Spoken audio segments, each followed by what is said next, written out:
Como introducción, iniciaremos el concepto de la protección diferencial de buses. En la figura 1 se presenta un esquema de protección de bus, donde en el lado izquierdo se encuentran los generadores y en el lado derecho se encuentra la carga. Este esquema de protección tiene la filosofía basado en las leyes de Kirchhoff, donde se examina la suma de las corrientes entrantes y salientes, de modo que debería de tener un residuo de cero corriente. De esta manera quiere decir que el elemento protegido es sano. Si tiene un residuo de corriente, significa que habrá una falla interna, en este caso en el busbar, y debe de operar la protección diferencial de buses 87, el número 87. En la figura 2 presentamos el esquema de la protección diferencial de varas para una falla interna y falla externa. Iniciamos con la figura superior. Cuando tenemos un elemento protegido y tenemos el arreglo de la protección diferencial de buses, colocamos los teces en el lado primario y en los dos lados extremos del elemento protegido. De modo que cuando existe una falla externa, en este caso denominado como F1, la contribución de corriente viene de la parte izquierda hacia la derecha.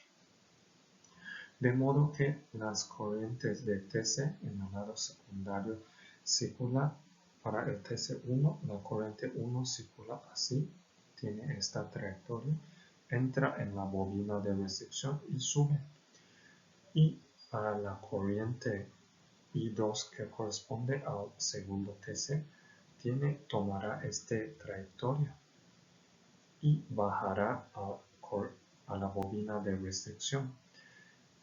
De tal modo que la suma algebraica va a aproximarse como cero.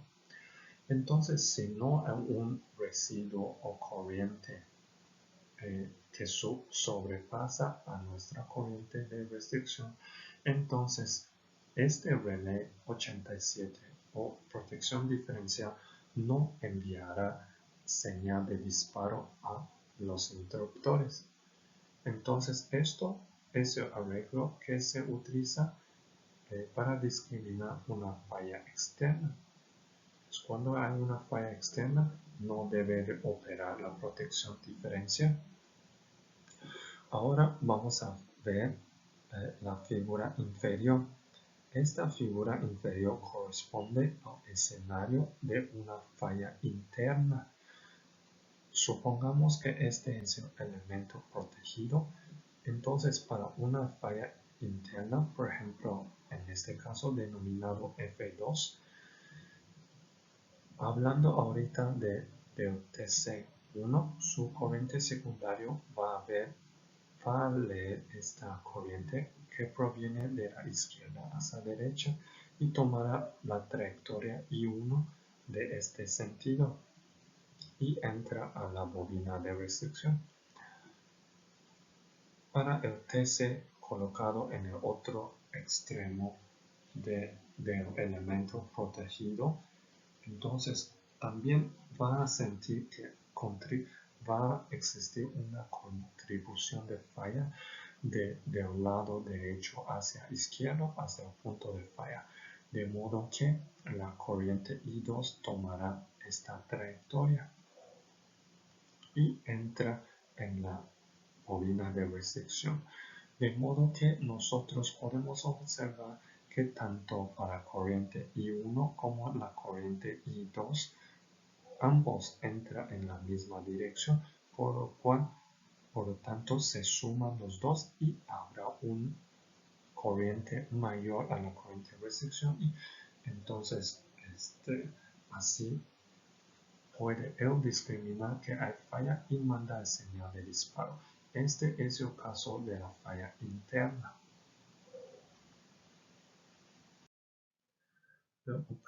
Nuestro objetivo es desarrollar una protección diferencial del busbar académico numérico en el PIESCA Power System Computer Assisted Design y analizar la operación y el comportamiento de esta protección para los diferentes tipos de fallas, ya sea falla interna o falla externa.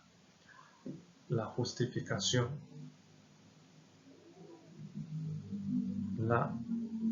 La protección diferencial de busbar desarrollado puede ser utilizado como ejercicios de simulación para los estudiantes de licenciatura de ingeniería para obtener una mejor comprensión de la operación de la protección diferencial cuando hay una falla interna o cuando hay falla externa, cómo es su comportamiento y cómo es la operación.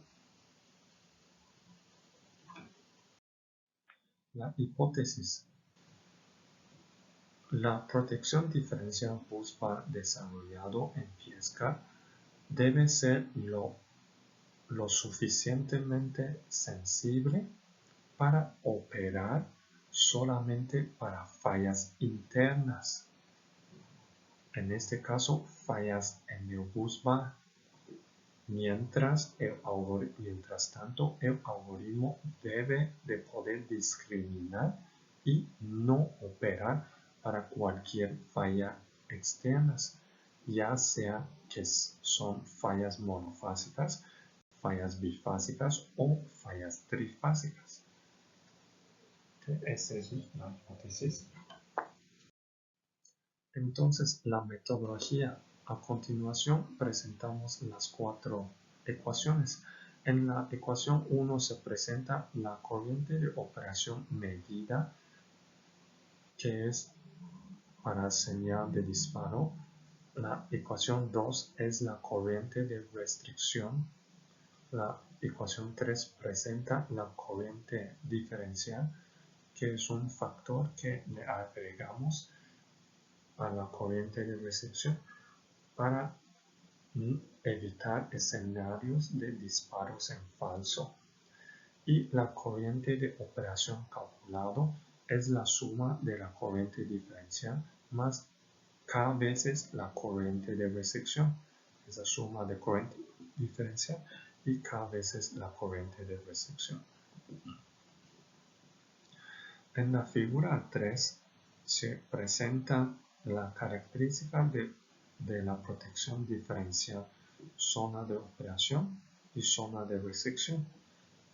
En la parte inferior de este pendiente se denomina una zona de restricción y donde es la zona superior al pendiente se le llama zona de operación. Pero ¿cómo podemos hacer que el algoritmo entiende y discrimina cuando hay una falla que ubica en la zona de restricción o hay una falla en la zona de operación? Bueno, entonces a continuación se ven las otras 2 ecuaciones. La ecuación 5 presenta la lógica de que cuando la corriente de operación medida es mayor a la corriente de operación calculada, esto quiere decir que es una operación de disparo, es una condición de falla interna. Entonces, seguramente el punto de operación de la falla caerá dentro de esta zona de operación que es el superior, en la parte superior de la pendiente de la curva. Esta corriente de operación medida es mayor a la corriente de operación calculada.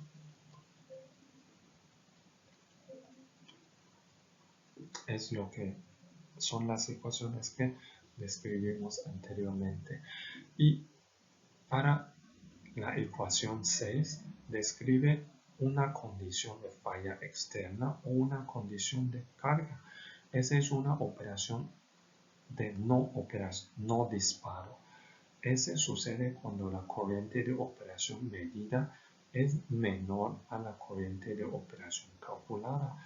De este escenario, seguramente para una falla externa denominado F1, seguramente caerá abajo de este pendiente que es la zona de restricción. Esta es la zona de restricción y la protección 87 no enviará señal de disparo al interruptor. Simulación. Tenemos, la figura 4 presenta el circuito principal bajo estudio en Piesca. Tenemos dos generadores, generador 1 y generador 2, ambos de misma capacidad de 10 MVA. Generador 1 y generador 2 ambos tienen una inductancia interna de los generadores de 0.1 milihenrios y también tenemos dos líneas de transmisión. La línea 1, que es una línea corta de menor a 80 kilómetros, y la línea 2, esta es la línea 2, que es una línea mayor a 240 kilómetros. Y para la línea 1 tenemos una carga de 5 megawatts y en la línea 2 tenemos una carga de 6 megawatts. Se observa que se colocaron fallas monofásicas y fallas entre fases sobre el mismo bus. Aquí hay un módulo de control de fallas que podemos seleccionar y manejar la falla para que simula la falla en el mismo bus. Es una falla interna.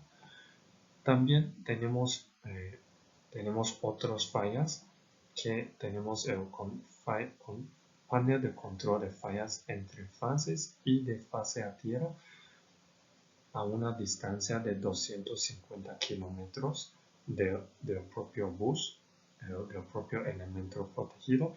También tenemos colocado otros paneles de control de fallas entre fases y fase trifásico a una distancia de 300 kilómetros de distancia del elemento protegido. Los paneles de control que mencionamos hace un rato se presentan en la figura 5. El panel de control de fase a tierra, donde podemos manejar o seleccionar el inicio del tiempo de falla, en ese caso de 0 a 6 segundos. El 3, entonces iniciará la falla en 3 segundos. También podemos manejar la duración de la falla. Si ponemos en ese caso 6 segundos, quiere decir que desde 3 segundos es una falla permanente hasta llegar a los 6 segundos de simulación. Podemos también manejar la resistencia de falla. Podemos manejar la resistencia de falla en ohms y podemos manejar el tipo de falla a tierra. En el caso 1, 2, 3 representa falla A a tierra, falla B a tierra y falla de fase C a tierra, y número 4 es sin falla. También tenemos un panel de control de fallas entre fases. También podemos manejar el tiempo de inicio de la falla, en este caso 3 segundos, la duración de falla, y también vamos a tener los diferentes números. En ese caso, los números 1, 2, 3 representan sin falla. Número 4 es una falla bifásica AB a tierra. Número 5, AC a tierra. Número 6, BC a tierra. Número 7, una falla trifásica ABC a tierra. Número 8, falla entre AB Número 9, falla entre A y C. Entonces utilizaremos esos dos paneles de control, ya sea de falla monofásica tierra o fallas entre fases, para simular las fallas internas y fallas externas, para estudiar el comportamiento de protección 80. Este es una gráfica de resultados que podemos obtener. Si se observa, las primeras dos son las fases ABC de generador 1, generador 2. Luego esto son la carga 1 y carga 2 de las corrientes ABC también. Y el último es el inciso E, es un display de disparo o no del relevador 87, donde un 0 significa el estatus cerrado y 1 el estatus abierto. Quiere decir que mandó señal de. Entonces iniciaremos del caso 1. En ese caso es una falla interna de fase A tierra en el bus principal con una resistencia de 0.01 ohms. Entonces observamos en la figura 8, configuramos que la falla inicia en 3 segundos, que dura desde 3 hasta 6 segundos, una falla de resistencia de 0.01 segundos y el número 1 es una falla de monofásica A tierra. Se observa en esta gráfica de resultados que a los 3 segundos inició la falla. Al principio estaba estable para generador 1 y generador 2, pero al momento de 3 segundos inició la falla. Entonces para las fases B y C, pues no se ve grandemente alterado, pero la fase A, que es la gráfica azul, la corriente se ve que tiene un disturbio grande. Esas son las cargas, carga 1 y carga 2 para las dos líneas de transmisión, y se ve pues sus corrientes se disminuyeron para fase A. También se puede ver que tiene un disparo, mandó un señal de disparo el relé 87 a los 3 segundos porque detectó que hay una falla interna monofásica. Para el caso 2, el resultado del caso 2 es una falla interna, también de fase A tierra, en el bus principal, pero esta vez con una resistencia alta de 20 ohms. Entonces se observa que tenemos ajustado que a los 3 segundos inicia la falla, que sea una falla permanente hasta que termina la simulación en 6 segundos. Tenemos una resistencia falla de 20 ohms y elegimos una falla monofásica A tierra. Si se observa también para generador 1 y generador 2, la corriente que es azul representa la fase A y pues tiene un disturbio, tiene falla. Esas son las corrientes de carga, carga 1, carga 2, y lo que nos interesa ahora es ver que al momento de 3 segundos, también con un poquito de retraso, pero tomó la decisión también, procesó los datos de las corrientes y tomó la decisión de mandar señal de disparo al interruptor de potencia. Entonces, para ambos casos, funciona adecuadamente la protección 87 para los dos fallas internas. A continuación presentamos el caso 3, que es una falla externa de fase A B a una distancia de 250 kilómetros del bus o del elemento protegido. Entonces, a la misma condición como los dos casos anteriores, a los 3 segundos inicia la falla y que sea una falla permanente desde los 3 hasta 6 segundos. En ese caso es una falla bifásica. Elegimos el número 8, es una falla bifásica de A hacia B. Si observamos a los 3 segundos en nuestra gráfica de resultados, la fase A y la fase B, la azul y la verde, sus corrientes comienzan a oscilar. Entonces comienza a tener disturbios tanto para generador 1 como generador 2 porque hay una falla de fase A a B. Estas son, en ese caso, pues para la carga 1 no va a sufrir este disturbio porque está la falla ubicado en la línea de transmisión 2 a 250 kilómetros. Entonces, para la carga que se ubica en la línea de transmisión 2, él sí va a haber este disturbio. Entonces, la fase A y la fase B es donde presenta la falla, les va a tener oscilaciones. En ese caso, lo importante es que vemos que existe una falla a los 3 segundos que dura hasta los 6 segundos, pero no tiene un señal de disparo. ¿Okay? Entonces, es una buena operación de relé 87. Al final, nosotros vamos a ver el resumen de las respuestas de la protección diferencial. Vemos que tenemos los 3 casos. El caso 1 de falla monofásica a tierra con una resistencia pequeña de 0.01 ohms. Caso 2 de falla a tierra también, pero con una resistencia alta de 20 ohms. Y el caso 3, una falla entre fases AB a 250 kilómetros con una resistencia nula o falla sólida a tierra. Para los primeros 2 casos son fallas internas, se simularon en el propio bus, y para el tercer caso era una simulación de falla externa.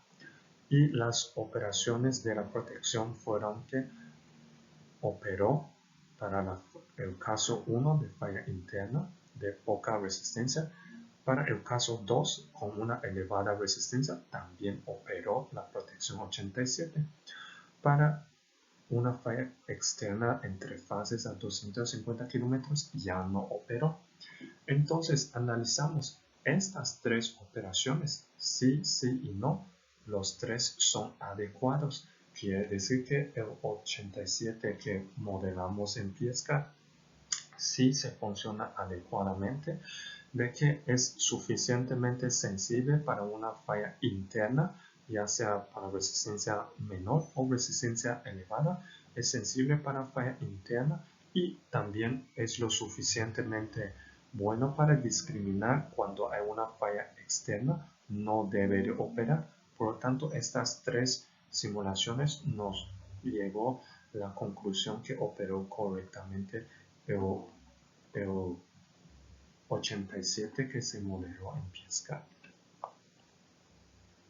Este nos va a servir para los estudiantes para que puedan entender los fenómenos de una falla interna, falla externa y variar las resistencias de falla y la ubicación de la falla.